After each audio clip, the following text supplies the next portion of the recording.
Political লোকরা পারবে না, এটা ব্যুরোক্রেসির করা দরকার আছে এবং ডিএম এবং চিফ সেক্রেটারি এরা লিড করা উচিত এবং যারা আছেন তাদের বলা উচিত সেন্ট্রাল গভর্নমেন্টের আর কি অ্যাসিস্ট্যান্ট দরকার, আরও কটা এনডিআরএফের টিম দরকার। সেন্ট্রাল তো কুইক আর্লি মর্নিং থেকে 5টা এনডিআরএফ টিম দিয়ে দিয়েছে বলে thousands of people already save their life.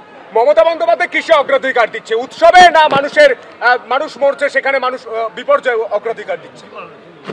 অগ্রাধিকার উনি যে সংবেদনশীল মুখ্যমন্ত্রী নন এটা কলকাতার ডিজাস্টারের ক্ষেত্রে প্রমাণ হয়েছে। আজকে আমাদেরকে 12 জনের জন্য রাস্তায় কেন মিছিল করতে হচ্ছে? এখনো পুজোর মুট কাটেনি। কালকে আমাদের কোজাগরি লক্ষ্মী পুজো, বাঙালিদের বাড়িতে পুজো কালকে প্রত্যেকের বাড়িতে, আমার বাড়িতেও পুজো হয়, প্রত্যেকের বাড়িতে পুজো হয়, তার প্রিপারেশন থাকে। আজকে আমরা কেন রাস্তায় নেমেছি? এই মুখ্যমন্ত্রী অমানবিক, অসংবেদনশীল এবং এই মুখ্যমন্ত্রী তার দায়িত্ব সম্পর্কে সচেতন নন। তার প্রায়োরিটি হচ্ছে খেলা মেলা, উৎসব, আনন্দ, ভাষণ, বক্তৃতা, নাচ, গান, নচিকেতা, ইন্দ্রনীল এই ইত্যাদি।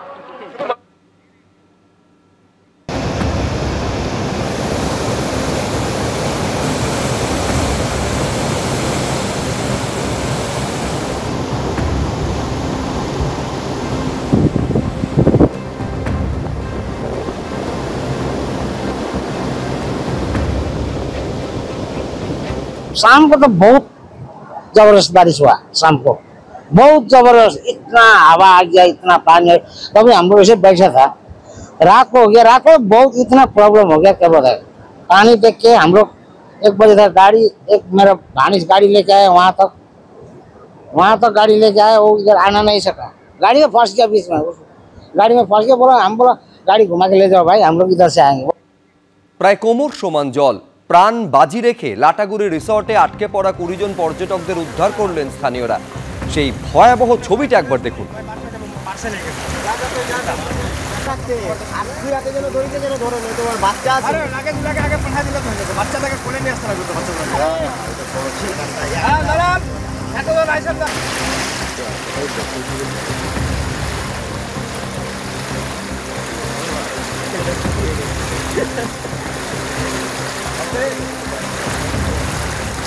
আমরা 2 দিন ধরে রয়েছি, আজকে সকালে বেরাবো, প্রচণ্ড জল বাড়ছে, জল বাড়তে বাড়তে এরকম পরিস্থিতি খারাপ। শুধু মানব জীবন নয়, উত্তরবঙ্গের এই ভয়াবহ বিপর্যয়ে বন্যপ্রাণ পর্যন্ত বিপন্ন হয়ে গেছে। জলে ভেসে গেল গন্ডার। চেষ্টা করছে দেখুন।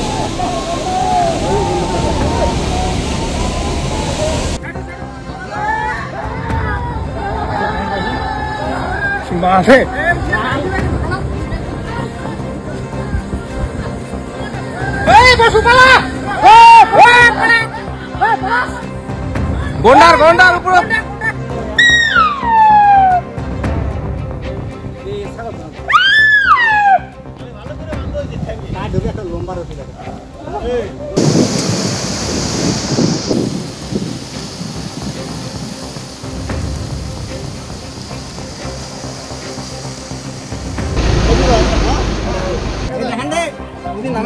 মালবাজারের ছবি দেখতে পাচ্ছেন, যেখানে গন্ডারের দেহ উদ্ধার হয়েছে। ফলে বন্যপ্রাণও কতটা অসহায় এই প্রাকৃতিক ভয়াবহ বিপর্যয়ের জেরে, সেই ছবিগুলো পরপর আপনাদের সামনে রেখেছি।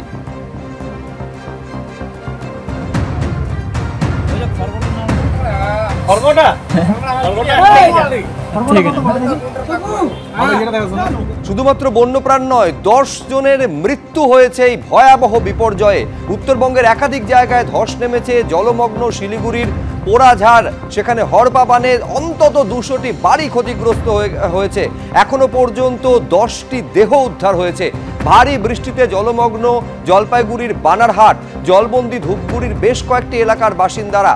ভুটানের পাহাড়ে ভারী বৃষ্টিপাত, জলমগ্ন নাগরাকাটা, তিস্তার জলে প্লাবিত জলপাইগুড়ির 3